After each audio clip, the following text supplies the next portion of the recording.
நாட்டு மக்கள் நல்லாவே இல்லையா சார்? கரண்ட் போகுது சார் அடிக்கடிக்கு. கரண்ட் போகுதா?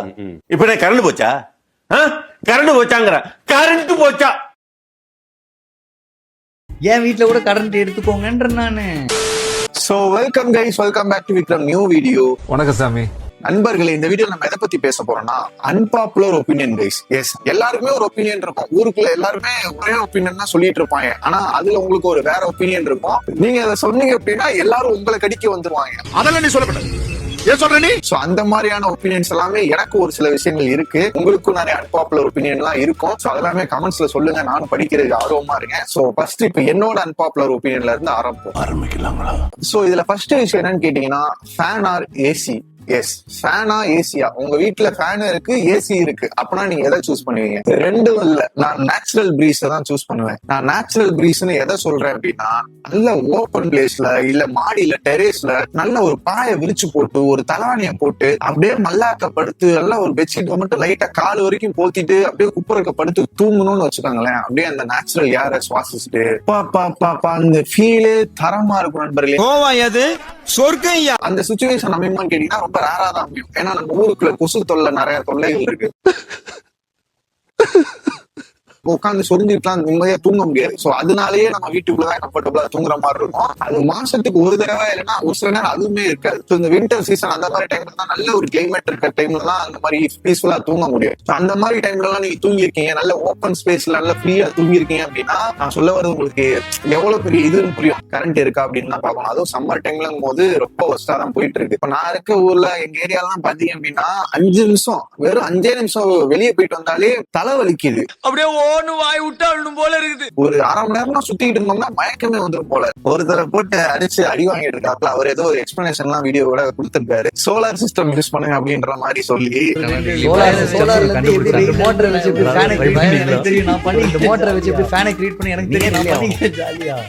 எனக்குமே கரண்ட் பிரச்சனை வந்துச்சு. எனக்கு எப்படி வந்துச்சு அப்படின்னா, நைட்டு போச்சு, நைட்டு கரண்ட் போச்சு. நான் இல்லன்னா சொல்லல, நைட்டுன்றதை தாண்டி நான் எப்ப வீடியோ இருப்பேனே எனக்கே தெரியாது கைஸ். அன்னைக்கு ஒரு நாள் அப்படிதான் நான் காலையில வீடியோ எடுக்கலாம்னு ரெடியா இருக்கேன். கரெக்டா ஒரு 10:30 மணி போல. அந்த 10:30 மணில இருந்து 12 நான் எடுக்கலாம் ப்ரிப்பேர் ஆகி கேமரா லைட்டு எல்லாமே செட் பண்ணி எல்லாம் ப்ராப்பரா இருக்கு. அந்த 1.5 மணி நேரத்துல எவ்வளவு தடவை கரண்ட் போயிட்டு வந்திருக்கும் நீங்க நினைச்சு பாருங்களேன். ஒரு 3 தடவை மேக்சிமம், ஒரு 4 தடவை சரி வச்சு, ஒரு 5 தடவை கூட வச்சுக்காங்க மேக்சிமம். ஆனா எனக்கு எவ்வளவு தூரம் போச்சுன்னு தெரியுமா? 15 தடவை நண்பர்களே. 10:30 இருந்து 12 மணிக்குள்ள 15 தடவை கரண்ட் போச்சுன்னா வீடு விளங்குமா? ஏய் வந்துருச்சுடா, போயிருச்சுடா. ஏய் வந்துருச்சுடா, போயிருச்சு, வந்துருச்சு, போயிருச்சு, வந்துருச்சு, போயிருச்சு. டிவி, ஃப்ரிட்ஜ் எல்லாமே என்னத்துக்காகவும் அங்க இருக்கிற இன்டர்னல் சர்க்யூட்ல இதாகி போயிடுச்சு. பிரச்சனை ஆயிடுச்சுன்னா என்ன பண்றது? கேள்வியே கேட்க கூடாதுன்றது அதெல்லாம் ரொம்ப தப்பான விஷயம் தான் அவர் பேசினது. நீங்க ரிலே ஆகணும். இஷ்யூ ஆகுதா? சரி பரவாயில்ல, ஒரு 6 மாசம் கேட்காதீங்க. நீங்க கேள்வி கேட்டு மட்டும் உங்களுக்கு என்ன கரண்ட் வந்துருவாங்க போகுது. எனக்கு பாத்தீங்க அப்படின்னா போயிட்டு வருது. 1.5 மணி நேரத்துல 15 நேரம் கரண்ட் போச்சுன்னா நான் என்ன செய்வேன்? I was cornered. I was helpless. அதுக்கப்புறம் இப்ப நேத்து கூட ஷட் டவுன் ஆச்சு. இதுல இன்னொரு விஷயம் என்னன்னா, இது நீங்க நோட் பண்ணீங்கன்னு தெரியல, நான் இருக்க ஏரியால பாத்தீங்க அப்படின்னா இந்த வருஷம் எலெக்ஷன் நடந்துச்சு இல்லையா, ஏப்ரல் 24 நடந்துச்சுன்னு நினைக்கிறேன். இந்த வருஷம் ஸ்டார்டிங்ல பாத்தீங்க அப்படின்னா மாசமும் எல்லா ஊர்லயும் இந்த கரண்ட் ஷட் டவுன் ஆகிற நண்பர்களே. உங்க ஊர்லயும் போட்டிருப்பாங்க, உங்க ஏரியாலுமே மாசத்துக்கு ஒரு தடவை கண்டிப்பா ஷட் டவுன் ஆகும். நிறைய வேலைகள் இருக்கும் அவங்களுக்கு, அது செக் பண்றதுக்கு சம்திங் ஏதாவது இஷ்யூனா போடுவாங்க. மாசத்துக்கு ஒரு தடவை போறது வழக்கமாவே இருக்கும். ஆனா இந்த வருஷம் பாத்தீங்க அப்படின்னா ஜனவரி மாசமும் கரண்ட் போல, லைக் ஷட் டவுனே ஆகல. கரண்ட் போயிடுச்சு உடனே வந்திருக்கும், பட் ஆனா ஷட் டவுன் ஆகல. ஏன் பேய் எப்படி தோட்டத்துல பால் வருது? அது எப்படி வர பால் வருது? ஒரு நாள் ஃபுல்லா ஷட் டவுன் பண்ணுவாங்க, அந்த மாதிரி பண்ணல. 9 மணி போயிட்டு சாயங்காலம் வருது, அந்த மாதிரிலாம் வரவே இல்லை. ஜனவரி மாசமும் கரண்ட் போல, பிப்ரவரியுமே ஷட் டவுன் ஆகல, மார்ச்சுமே ஷட் டவுன் ஆகல, ஏப்ரல் ஷட் டவுன் ஆகல, மேவும் ஷட் டவுன் ஆகல. பட் ஜூன்ல மாசம் இப்ப நேத்து ஷட் டவுன் ஆச்சு. பட் ஆனா இப்ப இந்த எலெக்ஷன் மே மாசத்துக்கு அப்புறம் இப்ப ஷட் டவுன் போயிருக்கு ஜூன்ல. சோ அப்படி எலெக்ஷனுக்கு முன்னாடி அந்த 4 மாசம் கொடுக்க முடியுது ஷட் டவுன் இல்லாம அப்படின்னா அது எல்லா மாசமுமே கொடுக்க வேண்டியது. அதுக்கு முன்னாடி டிசம்பர் நவம்பர்லாம் ஷட் டவுன் ஆயிட்டு தான் இருந்துச்சு. பட் ஆனா இந்த வருஷம் தான் ஷட் டவுன் ஆகாம அப்படியே போட்டாங்க. அது என்னன்றது தெரியல. சோ அது உங்களுக்கு நடந்திருக்கானு தெரியல. சோ கமெண்ட் சொல்லுங்க. சோ அதே மாதிரி எல்லா தடவையும் எல்லா மாசமும் பண்ணாங்கன்னா நல்லா இருக்கும். பீப்புள் சந்தோஷமா இருப்பாங்க, நான் சந்தோஷமா இருப்பேன் வீட்டுக்குள்ள. கரண்ட் ரொம்ப எசென்சியலான விஷயம். சோ அதுல விளையாடாதீங்க, அதை செஞ்சு விளையாடாதீங்க. சோ அடுத்த அன்பாப்புலர் ஒப்பீனியன் கேட்டீங்க அப்படின்னா, I am getting bored of commercial films. Yes, என்னால முடியலடா. போர்டுன்னு சொல்றது கொஞ்சம் ஓவரா இருக்கும். சரி okay, commercial movies don't excite me anymore வேணா வச்சுப்போம். இது புள்ள. சோ இந்த கமர்ஷியல் படம் வந்து என்ன எக்ஸைட் பண்றது வந்து சுத்தமாவே கம்மி பண்ணிருச்சு நான் நினைக்கிறேன். வயிறு நிறைய சாப்பிடலாம் நண்பர்களே, வயிறு நிறையாம நெஞ்சு வரைக்கும் சாப்பிட்டுட்டு, நெஞ்சு நிறையாம கழுத்து வரைக்கும் சாப்பிட்டுட்டு இருந்தோம் அப்படின்னா திகட்ட ஆரம்பிச்சிடும். சினிப்புத்தி மூலலாம் நான் பேச வரல நண்பர்களே, லிட்டரலி அந்த பாயிண்ட் அதெல்லாம் நான் பேசுற ஆக்சுவலா எப்பயோ பேசியிருப்பேன். நான் ஆக்சுவலா எனக்கு இந்த சினிமாவை என்டர்டைன்மெண்டா பாக்குற ஆள் நான் கிடையாது. அந்த மனப்பான்மை வந்து எனக்கு 2011-12 எனக்கு அந்த மனப்பான்மை போயிருச்சு. நான் சினிமாவே வேற மாதிரி பார்க்க ஆரம்பிச்சேன். ஃபுல் அண்ட் ஃபுல் அந்த ஆக்டருக்காகவும் அங்க அந்த மியூசிக் டைரக்டர் பாட்டு போட்டிருக்காங்க, அந்த பாட்டுக்கு அந்த ஆக்டர் எப்படி பெர்ஃபார்ம் பண்ணிருக்காங்க, அந்த பாட்டு வரும்போது நான் நல்லா தியேட்டர்ல ஆடி பார்க்கலாம். நான் ஸ்டில் சொல்றேன், கமர்ஷியல் படம் வந்துச்சுன்னா நான் தியேட்டருக்கு போய் பார்ப்பேன். பாட்டுல அந்த ஃப்ரேம்ல அவங்க வரும்போது அந்த இன்ட்ரோக்காக நான் பார்த்து கத்திட்டு எல்லாம் அந்த மாதிரிலாம் இருந்திருக்கேன். நானே ஸ்டில் அப்பவும் நான் இப்பவும் அப்படிதான் இருப்பேன். அந்த மாதிரி பண்றதுக்கு தான் எனக்கு அந்த கமர்ஷியல் பிலிம் ஹெல்ப் ஆகுதே ஒழிய, அதை தாண்டி எனக்கு அந்த சினிமா அந்த மூவிஸ்ல இருந்து எனக்கு எதுவுமே பெருசா கிடைக்க மாட்டேங்குது நான் சொல்றேன். சோ அதுக்காக படம் நல்லாவே இல்லைன்ற மாதிரி நான் சொல்ல வரல. கம்பேரிட்டிவ்லி ஸ்டோரி வைஸ் வந்து என்ன நாளாக ரொம்ப எக்ஸைட் பண்றது அப்படின்றதே குறைஞ்சிருச்சுன்னு நினைக்கிறேன். எனக்கு வந்து எந்த அளவுக்கு இதாயிருச்சுன்னா, என்னால மத்த லாங்குவேஜஸ்ல இருக்கிற கமர்ஷியல் படமே எனக்கு பார்க்கணும்னு தோண மாட்டேங்குது. நான் இன்னமும் சொல்றேன், KGF படம் பார்த்தது இல்ல, நான் இன்னமும் RRR படம் பார்க்கல, நான் இன்னமும் இந்த இன்னொரு படம் வச்சு புஷ்பா படமும் நான் இன்னும் பார்க்கல. இந்த கமர்ஷியல் பிலிம் மேல வந்து இன்னும் ஸ்டோரியிலயும் இன்னும் கொஞ்சம் ஸ்கிரீன் பிளேலயும் இன்னும் நிறைய விஷயங்கள் இருந்துச்சுன்னா, படமா பார்க்கும்போது அந்த கதையாவே எனக்கு புதுசா ஏதாவது இருக்கா, சம்திங் ஏதாவது நியூவா இருக்கா, லைக் இந்த ஃபேன்ஸ் என்ஜாய் பண்றாங்கன்றதை தாண்டி ஸ்டோரியிலுமே நிறைய விஷயங்கள் இருந்துச்சுன்னா ஃபேன்ஸுக்கு பிடிக்கும் நான் சொல்ல வரேன். நானுமே ஒரு ஃபேனோட மனப்பான்மையில இருந்து இந்த அன்பாப்புலர் ஒப்பீனியன் வைக்கிறேன். ஆமாங்க, அவ்வளவுதாங்க மேட்ரு. அடுத்த அன்பாப்புலர் ஒப்பீனியன் என்னன்னு கேட்டீங்க அப்படின்னா, school friends or college friends ரெண்டுமே கிடையாது, ஏரியா ஃப்ரெண்ட்ஸ். அன்புதான். இப்ப என்னடா ஃபார்மல் ஃப்ரெண்ட்ஷிப் மாதிரியே ஏரியா ஃப்ரெண்ட்ஸ் இருக்காது நண்பர்களே. என்ன சொல்றது, நம்மளோட ரியல் வெர்ஷனை பார்த்தவங்க வந்து ஏரியா ஃப்ரெண்ட்ஸ் தான். ட்ரூ கலரை பார்த்தவங்க அப்படின்னா அது வந்து ஏரியா ஃப்ரெண்ட்ஸ் தான். அவங்க கிட்ட வந்து ஒரு எக்ஸ்பெக்டேஷன் இருக்காது. சின்ன வயசுல இருந்தே நமக்கு அவங்களோட தெரியும், ஒரே ஏரியால வந்துருப்போம், ரொம்ப ரியலா இருக்கும். அங்க வந்து ஒரு ஆர்டிபிஷியலான விஷயமே இருக்காது, ஒரு பொய்யே இருக்காது. நம்ம ரொம்ப இதா க்ளோஸா பழகலாம். ஒரு நல்ல விஷயம் என்னன்னு கேட்டீங்க அப்படின்னா, ஸ்கூல் ஃப்ரெண்ட்ஸே ஏரியா ஃப்ரெண்ட்ஸ் அமைவாங்க. நண்பேண்டா தரமா இருக்கும் லிட்டரலி. அது வந்து அதுல ஃபீல் பண்ணவங்களுக்கு தான் தெரியும். இங்கதான் நம்ம வீடு அப்படின்னா இங்கதான் இருக்கும், இவன் வீடு இங்கதான் இருக்கும், இவன் வீடுன்ற மாதிரி ஒரே தெருவுக்குலாம் சுத்திட்டு இருப்போம். ஏரியா ஃப்ரெண்ட்ஸ் வந்து யோசிக்காம நிறைய விஷயங்களுக்கு எல்லாம் ஹெல்ப் பண்ண வந்துருவாங்க. லைக் போன் போட்டோம் அப்படின்னா, இப்ப ஏரியால ஏதாவது பிரச்சனை வருது, ப்ராப்ளம் ஏதாவது பஞ்சாயத்து அப்படின்னா அவங்களுக்கு போன் போட்டோம்னா அவங்களுக்கு வந்துருவாங்க. இல்ல ஒரு வேற ஏரியால லாக் ஆயிட்டோம், அங்க ஏதாவது ஒரு ஹெல்ப் தேவைப்படுது, அவனுக்கு அந்த ஏரியால இவனுக்கு பழக்கம் இருக்கும், இவனுக்கு எங்க இருக்கும், இவன் மூலமா அந்த ஆள்கிட்ட பேசி இவனோட ஃப்ரெண்டு மூலமா நம்ம ஃப்ரெண்ட்ஸ் வந்து friend ஆயிருவோம். You know someone like that? Let's just say I know a guy who knows a guy who knows another guy. So அந்த மாதிரி ஏரியா விட்டு ஏரியா ஃப்ரெண்ட்ஸ் ஆகுறது. சோ இந்த ஏரியா ஃப்ரெண்ட்ஸ் வந்து இந்த ஏரியா கேங்ன்றது வந்து இது ஒரு டிஃபரெண்ட் வைப். சோ இவங்க வந்து இந்த ஸ்கூல் ஃப்ரெண்ட்ஸ் கேங்குள்ளேயும் வர மாட்டாங்க, இவங்க காலேஜ் ஃப்ரெண்ட்ஸ் கேங்குள்ளேயும் வர மாட்டாங்க. உங்களுக்கு ஆப்வியஸ்லி நிறைய பேருக்கு ஸ்கூல் ஃப்ரெண்ட்ஸ் தான் சொல்லுவீங்க, பட் இது என்னோட பர்சனல் ஒப்பீனியன். சோ அடுத்த அன்பாப்புலர் ஒப்பீனியன் என்ன கேட்டீங்க அப்படின்னா, not everyone deserves a second chance. Yes, அவன் இன்னும் திருந்தல மாமா. மோஸ்ட் அந்த ரிலேஷன்ஷிப்ல தான் அமையும். செகண்ட் சான்ஸ் வந்து அவங்க கொடுக்கலாம், நீ இன்னொரு சான்ஸ் கொடுத்து பாருன்ற மாதிரி தோணும். சம் பீப்புள் வந்து ஒரு சில மிஸ்டேக் வந்து அவங்க சேஞ்ச் பண்ணிக்க மாட்டாங்க, அதை திரும்ப பண்ணிட்டே தான் இருப்பாங்க. நம்ம அதுக்கு முன்னாடியே பல தடவை சொல்லியிருப்போம், பட் ஆனா அவங்க புரிஞ்சுக்க மாட்டாங்க. நம்மள அவ்வளவு தூரம் கெஞ்ச வச்சிருப்பாங்க, இதை மாத்திக்க இப்படி பண்ணாத, எனக்கு பிடிக்கலன்னு சொன்னாலுமே அதை அவங்க பண்ணிட்டு தான் இருப்பாங்க. நம்மளோட மென்டல் பீஸ் ரொம்ப முக்கியம் நண்பர்களே. இப்ப நம்ம அவங்களுக்கு செகண்ட் சான்ஸ் கொடுக்குறோம் அப்படின்னா, அவங்க மன்னிச்சு விடுறதுக்கும் திரும்ப அதே பிளேஸ்ல நம்ம அவங்களை உட்கார வைக்கிறதுக்கும் நிறைய வித்தியாசம் இருக்கு. திரும்பவும் அதே பிளேஸ்ல உட்கார வைக்கிறீங்க, செகண்ட் சான்ஸ் கொடுத்தனா என்ன சொல்றது, ஒரு தடவைக்கு 1000 தடவை யோசிங்க, 1000 தடவை யோசிச்சுட்டு உட்கார வைங்க. 1000 தடவை யோசிச்சு உங்களுக்கு சரி வரல அப்படின்னா வேணாம், செகண்ட் சான்ஸ் எல்லாம் கொடுத்துறாதீங்க. உடம்புக்கு நல்லது இல்ல, அனுபவத்துல சொல்றேன். என்ன சொல்றது, ஒன்ஸ் இந்த ட்ரஸ்ட்ன்றது போயிடுச்சு அப்படின்னா அந்த திரும்ப ரீபில்ட் பண்றது வந்து ரொம்ப கஷ்டம். அவங்க தப்பு பண்ணிருக்காங்க அப்படின்னா அந்த தப்பு நம்ம மன்னிச்சு விடுறது வேற, திரும்ப மன்னிச்சு நம்ம அதே இடத்துல நம்ம அவங்களை உட்கார வைக்கணும், அதே பொசிஷன்ல உட்கார வைக்கணும்னு அவசியமே இல்ல. செகண்ட் சான்ஸ்ன்றது எல்லாருக்குமே டிசர்வ்ன்றது கிடையாது. சோ அடுத்த அன்பாப்புலர் ஒப்பீனியன் என்னோடது என்னன்னு கேட்டீங்க அப்படின்னா, sometimes quitting is the right decision நண்பர்களே. இப்போ நான் போற பாத்து வந்து தப்பா தான் இருக்கு, தப்பா தான் ரூட்ல தான் நான் போயிட்டு இருக்கேன்றது எனக்கு தெரிஞ்சிருச்சு அப்படின்னா, நான் தெரிஞ்சே போய் போய் அந்த பாத்துல போறது வேஸ்ட். எந்த பயனும் இல்ல. அட் த சேம் டைம் வந்து அதை ஸ்டாப் பண்றதுக்குமே உங்களுக்கு ஒரு கிளாரிட்டி வேணும். அது கிளாரிட்டி வந்துருச்சு, இந்த பாத்து நமக்கான ரூட் இல்ல அப்படின்றது உங்களுக்கு கிளாரிட்டி, அந்த புரிதல் வந்துருச்சு அப்படின்னா நீங்க அப்பவே தாராளமா அது ஒரு ரைட் டிசிஷன் தான், நீங்க அப்பவே அதையே குவிட் பண்ணலாம். நீங்க அதை திரும்ப கண்டினியூ பண்ணணும்னு எந்த ஒரு அவசியமும் இல்ல.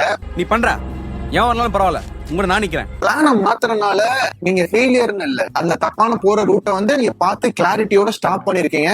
அதை வந்து நம்ம ஒரு அடாப்ட் மாதிரி தான் பார்த்தாகணும். அப்படிதான் நான் எடுத்துக்கிறேன் என்னோட லைஃப்ல. என்னோட அன்பாப்புலர் ஒப்பீனியன் நான் அப்படிதான் பாக்குறேன். பிடிச்சிருக்கு, ரொம்ப பிடிச்சிருக்கு. சோ அடுத்த அன்பாப்புலர் ஒப்பீனியன் என்னன்னு கேட்டீங்க அப்படின்னா, part 2 films never match the magic of part 1 நண்பர்களே. மங்காத்த அளவுக்கு இல்ல ப்ரோ. ஃபர்ஸ்ட் ஒரு படத்தை பார்த்திருப்போம், அந்த படத்துக்கு கண்டினியூட்டியா ஒரு சீக்வல்னு ஒரு பார்ட் 2 ஒன்னு எடுப்பாங்க. சோ அதை பார்த்துட்டு வந்து பார்ட் 1ல கிடைச்ச வைப் வந்து பார்ட் 2ல கண்டிப்பா எனக்கு கிடைச்சிருக்காது. எனக்கு வருத்தம்ப்பா, எனக்கு ரொம்ப வருத்தம், அசிங்கமா இருக்குடா. பிகாஸ் நான் பார்ட் 1ல அந்த வேர்ல்டே வேற லெவல்ல இருந்திருக்கும். அந்த வேர்ல்டே செம்மையா கிரியேட் பண்ணிருப்பாங்க. அதுல கிடைச்ச எனக்கு ஒரு எக்ஸ்பீரியன்ஸா இருக்கட்டும், அதுல ஒரு அந்த கேரக்டர்ஸ் கொடுக்குற ஒரு எக்ஸ்பெக்டேஷனா இருக்கட்டும், எல்லாமே புதுசா இருக்கும், எல்லாமே டிஃப்ரெண்டா இருக்கும். பட் ஆனா பார்ட் 2ல வந்து அது எப்படி கொண்டு போவாங்க அப்படின்னா, ரொம்ப கேரக்டர் வந்து ஃபோர்ஸ் பண்ணி கொண்டு போற மாதிரி இருக்கும். ஒரு எமோஷனல் அட்டாச்மெண்டே அந்த கேரக்டர்ஸ் கூட நம்ம கூட இருக்காது. அந்த கேரக்டரே ரொம்ப புஷ் பண்ற மாதிரி இருக்கும். நம்ம கூட ஒரு மாதிரி ஜிங்க் லெவலே கொஞ்சம் கம்மியாயிரும். பார்ட் 3ல எடுத்தாங்கன்னா அவ்வளவுதான், அதுக்கு நான் சீரீஸே பார்த்துட்டு போயிருவேன். சீரீஸ்னா கூட எனக்கு பிரச்சனை இருக்காது. ஏன் இங்கிலீஷா இருந்தாலுமே எனக்கு லிட்டரலி அந்த அளவுக்கு சாட்டிஸ்ஃபை பண்ணது இல்ல. 1-2 ஃபிலிம்ஸா சாட்டிஸ்ஃபை பண்ணிருக்கு, ரொம்பலாம் சொல்லவே முடியாது என்னால. இப்ப ஸ்பைடர்மேன் கூட நம்ம எடுத்துக்கோங்க, உங்களுக்கு புரியுதுக்காக நான் சொல்றேன். நான் ஸ்பைடர்மேன் பார்த்தேன் அப்படின்னா, நான் சின்ன வயசுல ஸ்பைடர்மேன் பார்த்தேன் அப்படின்னா யாரை வச்சு பார்த்தேன்னா, ஐ grew up with டாபி மேக்ரைர். சோ அந்த டாபி மேக்ரைர் வச்சுதான் எனக்கு ஸ்பைடர்மேன்னா என்னன்னே தெரியும். அவர் நடிச்ச செகண்ட் பார்ட் படத்தை பார்க்கும் போதே எனக்கு அந்த ஸ்பைடர்மேன் வந்து ஓரளவுக்கு ஓகே அந்த மாதிரி தான் இருந்துச்சு. சோ அப்படின்றப்ப அவர் நடிச்சதுலேயே கம்மியாச்சுன்னா, இப்ப அதுக்கப்புறம் ஸ்பைடர்மேன் சொல்லி அந்த ரீபூட்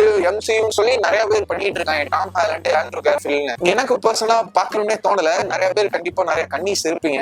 எனக்கு ஸ்பைடர்மேன் சொன்னீங்கன்னா என் கண்ணுக்கு முன்னாடி வந்துட்டு போறது டாபி மேக்ரைர் தான். பொதுவா இங்கேயுமே தமிழ் பிலிம்ஸ்ல நான் பார்ட் 2 சொல்லி எந்தெந்த படத்தை டார்கெட் பண்ணணும்னு நான் விரும்பல. உங்களுக்கே தெரியும் பார்ட் 2 சொல்லி எந்தெந்த படங்கள் வந்து தமிழ் சினிமால வந்திருக்கு, அதெல்லாம் எந்த அளவுக்கு மோசமா இருந்திருக்குன்றது உங்களுக்கே தெரிஞ்சிருக்கும். பட் ஆனா ஃபியூச்சர்ல வரப்போற படங்கள் எப்படி இருக்குன்றது தெரியல. லைக் இப்போ வடச்சென்னையா இருக்கட்டும், அதெல்லாம் வந்ததுக்கு அப்புறம் தான் தெரியும். அதுக்கப்புறம் மேபி என்னோட ஒப்பீனியன் சேஞ்ச் ஆகலாம். பார்ட் 1ன்றது கம்ப்ளீட் பியூர் மேஜிக். அது வந்து ஒரு மாஸ்டர் பீஸ். அதை வந்து நீங்க தயவு செஞ்சு பார்ட் 2 வந்து எடுத்து கெடுத்துறாதீங்க. இந்த சுப்பிரமணியபுரம்ன்ற பார்ட் 2 எடுத்து இந்த மாதிரிலாம் பேச்சே வேணாம், தயவு செஞ்சு வேணாம். சோ அடுத்த அன்பாப்புலர் ஒப்பீனியன் என்னன்னு கேட்டீங்க அப்படின்னா, not everyone needs a relationship. ரிலேஷன்ஷிப்ல தான் இருந்தாகணும்ட்டு எந்த ஒரு அவசியமும் கிடையாது. எல்லாருக்குமே ரிலேஷன்ஷிப்ல இருந்தாதான் ஒரு ஹாப்பினஸ் கிடைக்கணும்னு எந்த ஒரு அவசியமும் இல்ல.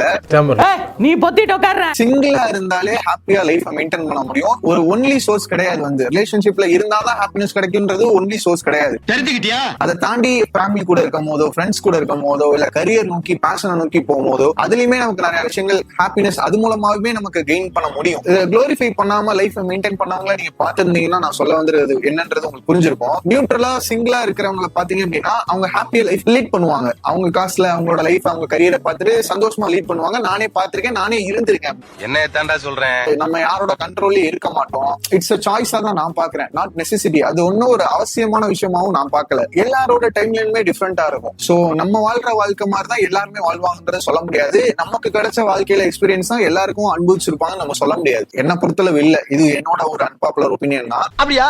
I would choose a car or a bike any day. Yes. என்ன சொல்றேன், 90% பசங்களுக்கு பாத்தீங்க அப்படின்னா பைக்ல தான் இன்ட்ரெஸ்ட் இருக்கும். எனக்கு பைக் பிடிக்காதுன்னு, எனக்குமே பைக் ரொம்ப பிடிக்கும். எனக்கு இந்த பாஸ்ட் 5 இயர்ஸா கார் மேல இருக்க ஒரு அட்ராக்ஷன், கார் மேல இருக்கிற ஒரு ஃபேசினேட்டிங் வந்து ரொம்ப அதிகமாயிடுச்சு. இப்போ நானா சம்பாரிச்சு என் காசுல ஒரு ஃபர்ஸ்ட் வெஹிக்கிள் வாங்குறேன் அப்படின்னா அது கண்டிப்பா பைக்கா இருக்காது, ஆப்வியஸ்லி ஒரு காரா தான் இருக்கும். men love women, even more than that, men love cars. ஒரு சின்ன காரா இருந்தா கூட பரவாயில்ல, எனக்கு ஒரு காரா இருக்கணும், அவ்வளவுதான். நீ கேட்ட ஒண்ணே ஒண்ணு இதானா? சின்ன ஆசைடா. இப்ப பைக் பிடிக்காது, பைக் மேல இன்ட்ரெஸ்டே இல்லன்னு கேட்டீங்கன்னா அப்பெல்லாம் நான் சொல்லவே மாட்டேன். பைக் எனக்கு ரொம்ப பிடிக்கும். பிடிச்ச பைக்னு கேட்டீங்கன்னா ஆப்வியஸ்லி எனக்கு ராயல் என்ஃபீல்ட். எஸ்பெஷலி அந்த 80s 90s அந்த ரெட்ரோ டைம்ல அந்த விண்டேஜ் அந்த பைக்ஸ் தான் எனக்கு பிடிக்கும். எங்க வீட்டுல காலேஜ் படிக்கும் போது கூட கேட்டாங்க பைக் வேணுமா இல்ல கேமரா வேணுமா அப்படின்னு. நான் யோசிக்காம அந்த டைம்ல கூட எடுத்த டிசிஷன் பாத்தீங்க அப்படின்னா கேமரா தான் நான் சொன்னேன். ஈவன் எனக்கு ஆரி பிடிச்சிருந்தாலுமே, ஏன்னா வீட்டுல ஆல்ரெடி 3 பைக் இருக்கு. சரி எதுக்கு பைக்குன்றப்ப தேவையில்லன்ற மாதிரி வீடு இல்லாம இருந்துச்சு. இந்த வீடியோ எடுத்துட்டு இருக்கிறதுமே நான் காலேஜ் டைம்ல வாங்க கேமரா தான் எடுத்துட்டு இருக்கேன். பட் ஆனா எனக்கு இந்த லாஸ்ட் 5 இயர்ஸா பார்க்கும்போது வந்து இந்த கார் மேல ஃபேசினேட்டிங் ரொம்ப ஒரு மாதிரி ரொம்ப அட்ராக்ட் ஆக ஆரம்பிச்சிருச்சு. எனக்கு ஒரு அன்பாப்புலர் ஒப்பீனியனா கார் மேலதான் நிறைய கிரேஸ் வர ஆரம்பிக்குது. சோ அடுத்ததான் என்னோட last and final unpopular opinion என்னன்னு கேட்டீங்க அப்படின்னா, saying no doesn't make you a bad person. God, please, no, no. அதாவது இந்த சொசைட்டில நிறைய விஷயங்கள் கன்ஸ்ட்ரக்ட் ஆயிருக்கு. நம்மளோட விருப்பத்தோடயும் சரி, நம்மளோட விருப்பம் எல்லாமே நிறைய விஷயங்கள் கன்ஸ்ட்ரக்ட் பண்ணி நீ இப்படிதான் இருக்கணும், இப்படிதான் இருக்கக்கூடாதுன்னு சொல்லி நிறைய விஷயங்கள் கன்ஸ்ட்ரக்ட் பண்ணி வச்சிருக்காங்க. ஈவன் நம்ம ஃபேமிலியும் சரி, நம்ம ஃப்ரெண்ட்ஸும் சரி,